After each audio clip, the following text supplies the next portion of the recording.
ورق العنب خلص اهو. بصوا، ضربة كيلو ورق عنب وكم قرن فلفل كده عشان يدوا طعم، وكده يكون لف ورق العنب بالكيس خلص. مخدش وقت خالص خالص خالص.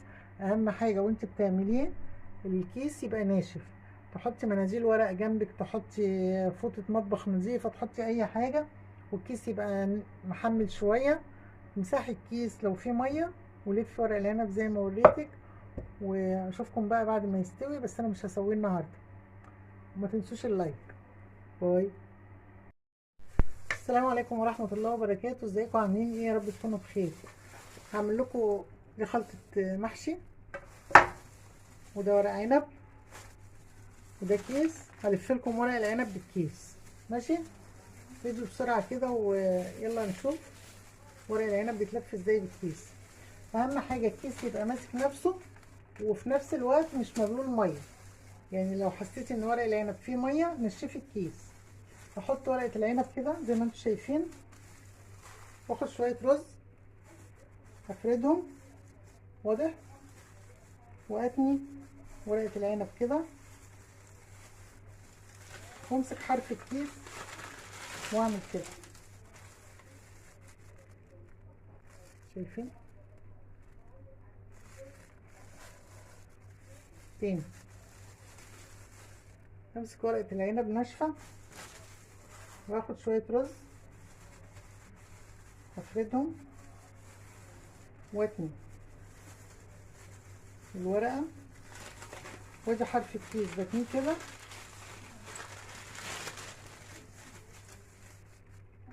اهو. تاني، ورقه العنب لو كبيره شويه ممكن تتقطع. لو انتوا بتحبوا ورقه الصباع المحشي كبير، اعمليها زي ما هي. ده ورق من اللي كنا مخزنينه، يعني مش طازه. هو بس بعافيه شويه عشان بقاله شويه مش شال.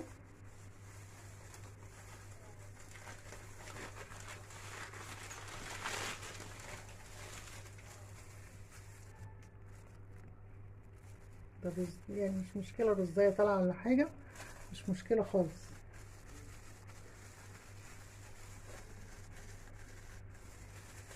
هخلص بقى بقيه الكميه ديت واقولها لكم لما اخلص.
ورق العنب خلص اهو.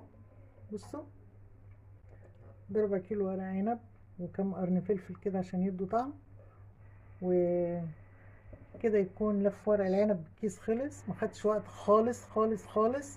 اهم حاجة وانت بتعمليه الكيس يبقى ناشف. تحطي مناديل ورق جنبك، تحطي فوطة مطبخ نظيفة، تحطي اي حاجة، والكيس يبقى محمل شوية. امسحي الكيس لو فيه مية ولفي ورق العنب زي ما وريتك. واشوفكم بقى بعد ما يستوي، بس انا مش هسويه النهارده. وما تنسوش اللايك. باي.